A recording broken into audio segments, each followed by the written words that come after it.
இது வில்வ பழ ஜூஸ்மா.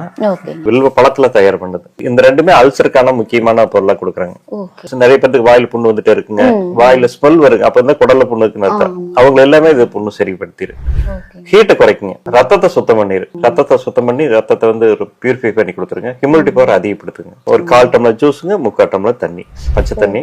பச்சை தண்ணி இருந்தாலும் நல்லா ஆத்திட்டு மெதுவா சிப் பண்ணி குடிச்சாங்கன்னா ரொம்ப நல்லா இருக்கும். இந்த வில்வப்பழ ஜூஸ் காலையில் குடிக்கிறதுங்க. இந்த ரெண்டுமே இரவு வந்து அவங்க படுக்கிற போது சாப்பிட்ட பின்னால ஒரு 1/4 டம்ளர் ஜூஸ், 3/4 டம்ளர் தண்ணி. இது கடுக்காய் கத்தாழை எல்லாமே இருக்குங்க. கடுக்காயை பொறுத்த அளவுக்கு உங்களுக்கு தெரியுங்க, உடம்புல இருக்கிற கழிவுகளை சுத்தமா நீக்கிறது, மோசன பிரச்சனை சரி பண்ணு. ஆனா கடுக்காய் தனியா சாப்பிட்டோம்னா பாடி ஹீட் ஆகும்.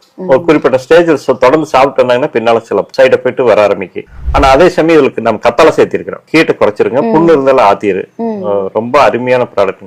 ஒரு அல்சர் பேஷண்ட்டுக்கு வந்து இந்த மூணையுமே நம்ம கொடுக்குறோங்க. காலையில வில்வப்பழ ஜூஸ், ஜீவசக்தி அல்வா, நைட் வந்து கடுக்காய் ஜூஸ். இந்த மூணை கொடுக்குற போது அந்த அல்சர் எவ்வளவு அல்சர் இருந்தாலும் சரியாயிரும். நேற்று ஒரு பேஷண்ட் சென்னையில இருந்துங்க, அவங்களுக்கு வந்து மோசம் அடிக்கடி போயிடும். அவங்களுக்கு இந்த ஜீவசக்தி அல்வாவும் கடுக்காய் ஜூஸ் கொடுத்துங்க. மேல் பூச்சிக்காக ஒரு சர்ம நிவாரணி இருக்குது, அது உடம்பு ஹீட்டை குறைக்கிறதுக்காக அதையும் கொடுத்துறாங்க. போட்டா அதுல இருந்து அவங்க சரியாயிட்டாங்க.